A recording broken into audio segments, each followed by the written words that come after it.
Filhos amados de Deus, alguns dias atrás eu vi na internet um rapaz, se diz teólogo, talvez realmente seja, e ele disse algo que me pareceu bastante estranho aos meus ouvidos.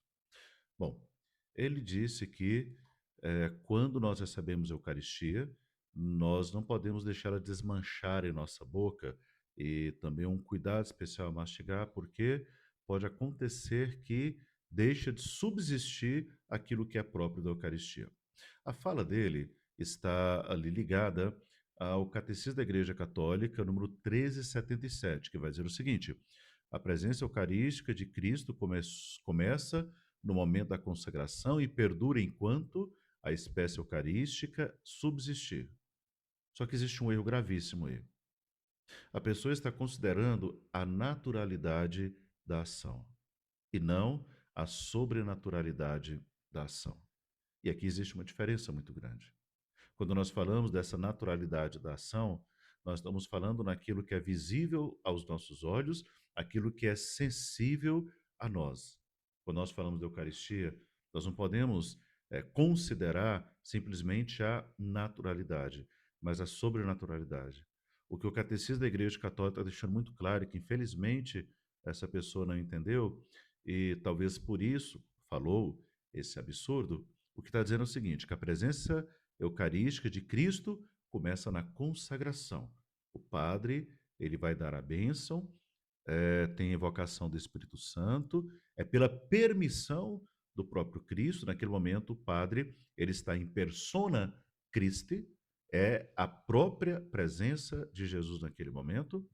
Esse momento começa a consagração. E ela vai perdurar até quando? Ela perdura até subsistir a espécie eucarística. Pois bem, se eu falar que ela eh, está somente até o momento em que a pessoa está ali, por exemplo, mastigando, porque nesse caso não poderia mastigar, mas quer dizer, começou a mastigar, você tem saliva junto. E aí você está desmembrando aquilo ali.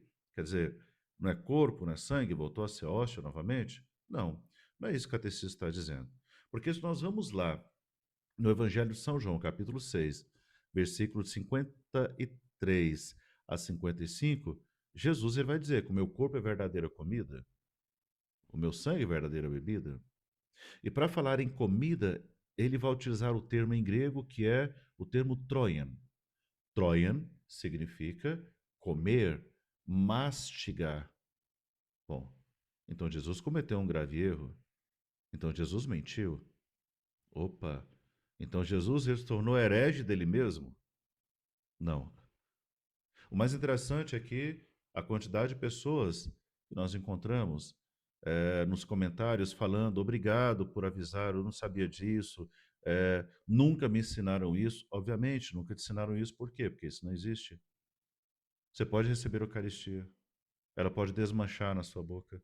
É claro que você vai consumir o mais rápido possível a Eucaristia. Se nós olhamos pela característica biológica, alguns estudos, ainda que simplista, vão dizer que se permanece no corpo ali por 15 minutos. Olha, biologia simplista, não estou falando de algo tão técnico. E nem isso a igreja considera. Por quê? Nós consideramos agora a sobrenaturalidade da ação. É o mistério do que está acontecendo. Vale aqui lembrar de uma fala que se refere, um conto, uma história que se refere a São Filipe Neri, que um homem não muito devoto à Eucaristia ou à Santa Missa, ele recebe a Eucaristia e antes da bênção final ele sai. São Filipe Neri envia dois coroinhas para acompanhar aquele homem com as velas acesas. Aquele homem ele se sente bastante incomodado, ele volta para falar com o padre Filipe Neri. Por que ele enviou os coroinhas? E ele disse: já que você não ficou para adorar Jesus na Eucaristia, então mandei dois coroinhas para que pudesse adorar Jesus que está em você. Meu irmão, apesar da sua teologia, apesar, talvez, do seu bom conhecimento, ainda que pressuposto que eu tenho nesse sentido, eu prefiro ficar com São Filipe Neri.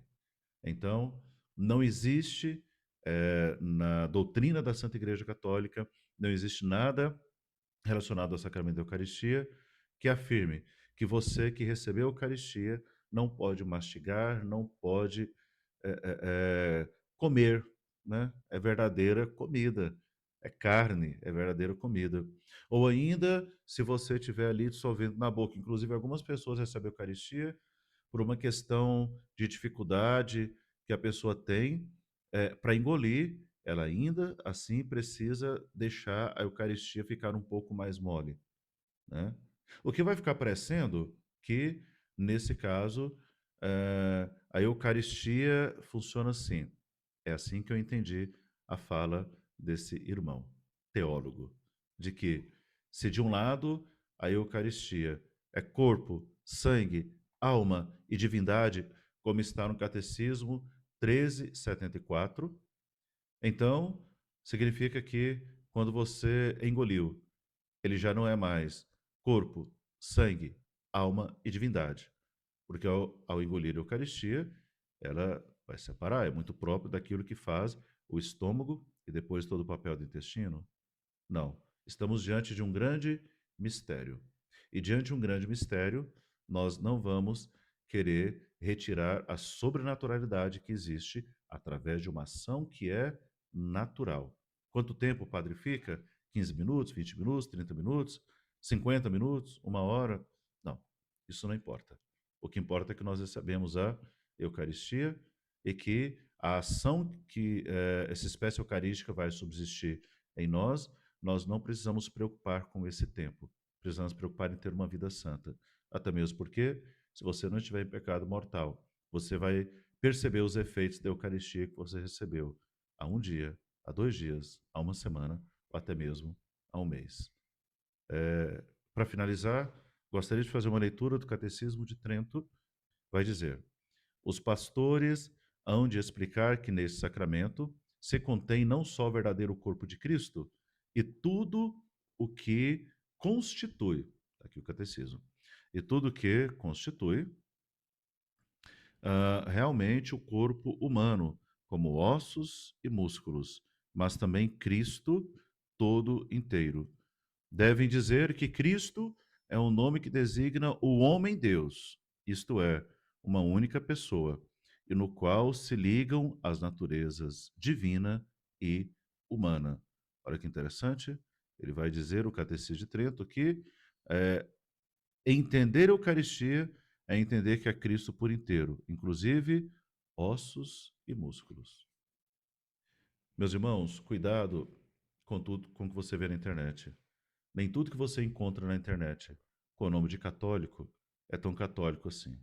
Que Deus abençoe e que São Francisco de Sales e Nossa Senhora do Silêncio possa interceder por todos vocês. Em nome do Pai, do Filho, do Espírito Santo. Amém.